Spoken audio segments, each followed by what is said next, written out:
Hello students, आज हम इस वीडियो के माध्यम से इन्फिनेटिव, वो भी सिंपल इन्फिनेटिव का प्रयोग कैसे किया जाता है, कहां कहां किया जाता है, इसके विषय में जानकारी प्राप्त करें। इसके पहले वाले वीडियो के अंतर्गत नॉन फाइनाइट वर्ब के विषय में आपको जानकारी दी गई थी कि नॉन फाइनाइट वर्ब तीन तरह के होते हैं: इन्फिनेटिव, जेरंड और पार्टिसिपल। स्टार्टिंग किया गया था इन्फिनेटिव से। यह इन्फिनेटिव दो तरह का होता है, सिंपल इन्फिनेटिव और जेरेंडियल इन्फिनेटिव। यहां सिंपल इन्फिनेटिव का प्रयोग कैसे किया जाता है उसके विषय में जानकारी प्राप्त की जाएगी। सिंपल इन्फिनेटिव सामान्य तरीके से जानिए 6 प्रकार से आता है, यानी इसका यूज जो होता है 6 तरह से वाक्य में होता है। उसी को नाउन इन्फिनेटिव भी कहते हैं।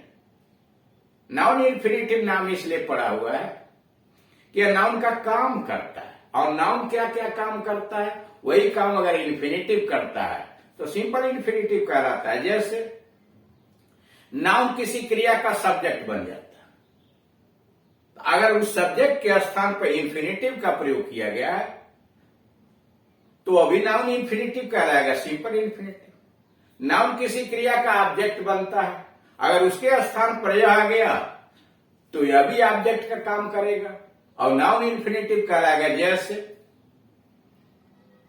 To go up the hill, पहाड़ी पर जाना, इज वेरी डिफिकल्ट, बहुत कठिन है। Correct. To go up the hill is very difficult. अब यह टू गो जो आया हुआ है इन्फिनेटिव क्या कर रहा है? क्रिया का सब्जेक्ट है, is. To error is human, गलती करना मानव स्वभाव है। टू एरर क्या है? इस क्रिया का सब्जेक्ट है। और मान लीजिए ऑब्जेक्ट बनाना हो तो ही वांट्स टू प्ले, वह खेलना चाहता है। टू प्ले क्या? वांट्स क्रिया का ऑब्जेक्ट। उसी प्रकार से प्रीपोजिशन का ऑब्जेक्ट बन जाएगा। He is sorry, he has no option but to work hard, उसके पास काम करने के अलावा कोई विकल्प नहीं है। बट का मतलब एक्सेप्ट से है, प्रीपोजिशन का ऑब्जेक्ट हो। Case in a position with it हो जाएगा। It is impossible to live without it. या टू लिव जो है वो क्या है? इट के जगह पर आया हो, यानी इट डमी के रूप में। यानी ये 6 काम जो है वह नाउन करता। अगर वही काम इन्फिनेटिव करना शुरू कर देगा तो उसको नाउन इन्फिनेटिव या सिंपल इन्फिनेटिव कहते हैं। उसी के विषय में सारी बातें डिटेल में लिखी गई। करेक्ट। अब स्टार्ट करते हैं। यूज ये आप सिंपल इन्फिनेटिव वाक्य में सिंपल इन्फिनेटिव नाउन इन्फिनेटिव का प्रयोग निम्न रूपों में होता है। सिंपल, पहला सब्जेक्ट आप वर्ब, किसी क्रिया का कर्ता बनता है। टू एरर इज ह्यूमन, गलती करना मानव स्वभाव। टू फॉरगिव इज डिवाइन, क्षमा कर देना दैवी है। To see is to believe, देखना है विश्वास करना है। To hunt tigers is dangerous, बाघ का शिकार करना खतरनाक होता है। अब इसमें जरा देखिए, इन वाक्यों में जो टू एरर आया है, टू फॉरगिव आया है, टू सी आया है, टू हंट आया है। अब ये क्या कर रहे हैं?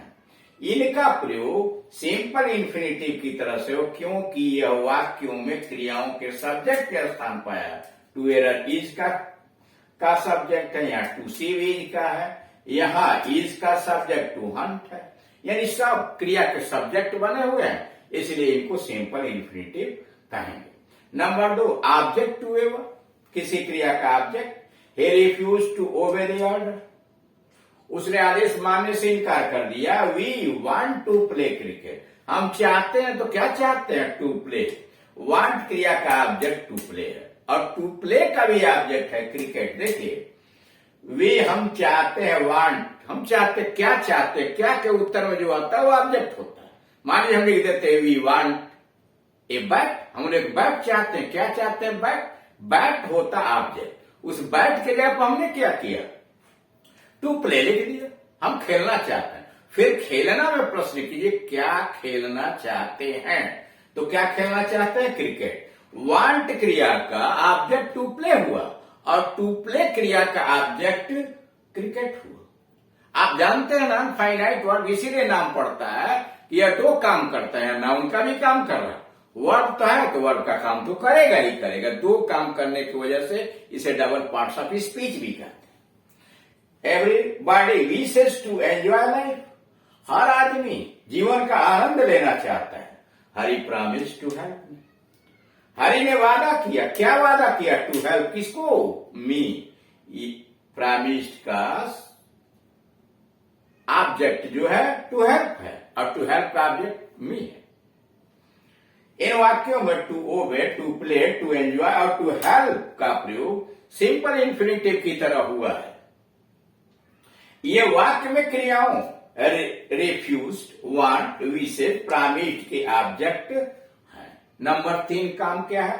कॉम्प्लीमेंट ऑफ द वर्ब, किसी क्रिया के पूरक के रूप में आते हैं, अर्थ पूरा करने के लिए आता है। Her greatest pleasure is to sing, सबसे बड़ा उसका आनंद गीत गाना है। अब यहां क्या है? टू सिंग जो है इस क्रिया के अर्थ को पूरा करने के लिए है। To see is to believe, देखना है, विश्वास करना है। My desire is to see your again, मेरी इच्छा तुमसे मिलने की है। यहां आगे लिखा सब्जेक्टिव कॉम्प्लीमेंट, मतलब टू सी,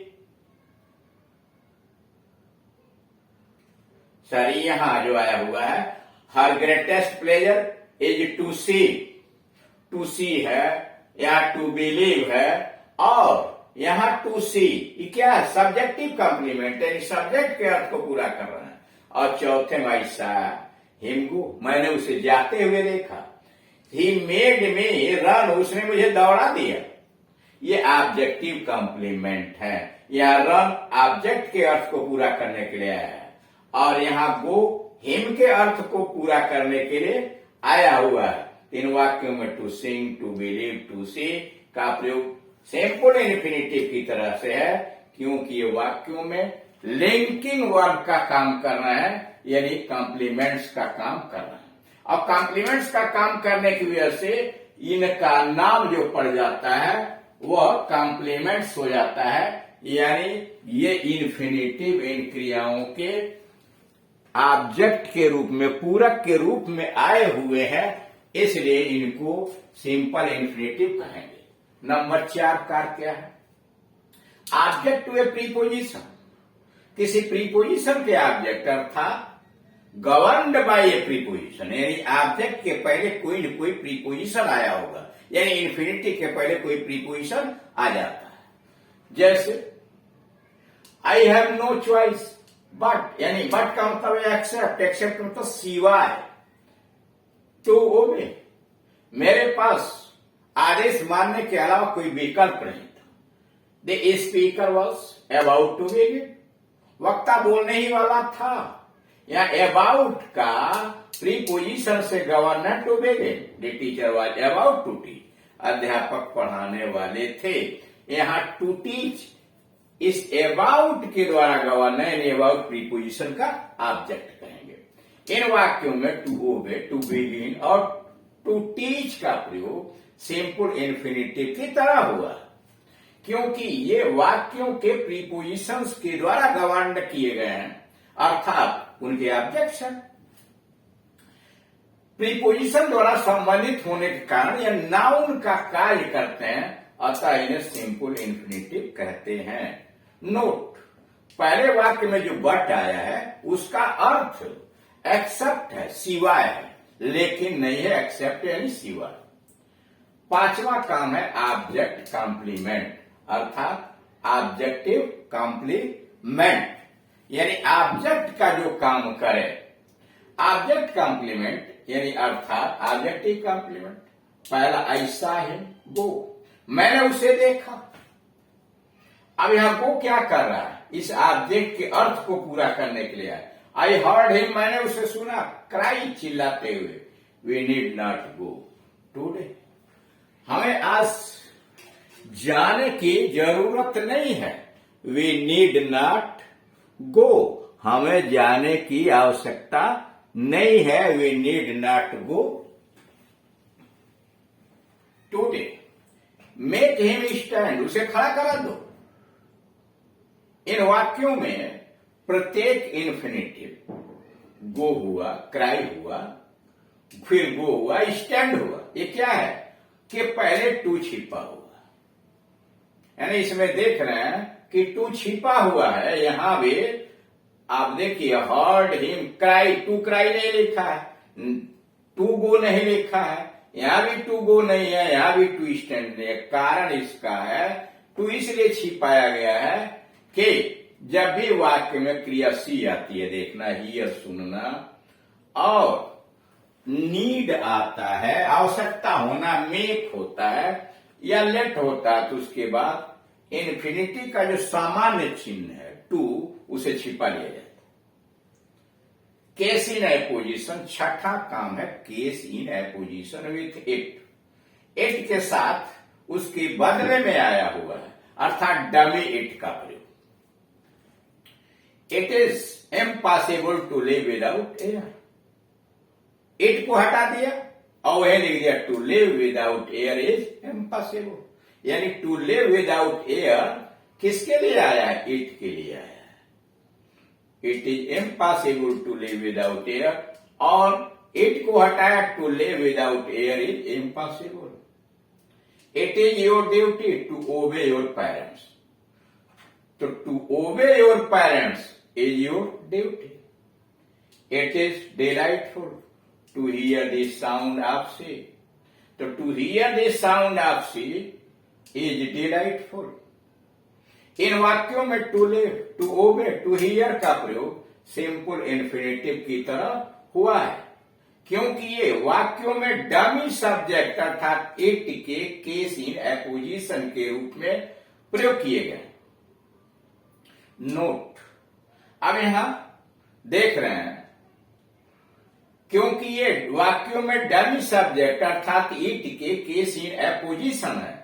नोट, इन वाक्यों में वास्तविक कर्ता क्या है? टू लिव है, टू ओबे तथा टू हियर हियर। परंतु वाक्यों की रचना में इट कर्ता के स्थान पर प्रकट हो रहा है, जो वास्तव में डमी की तरह प्रयोग हो गया, यानी इसका अर्थ इसमें नहीं दिया जाएगा।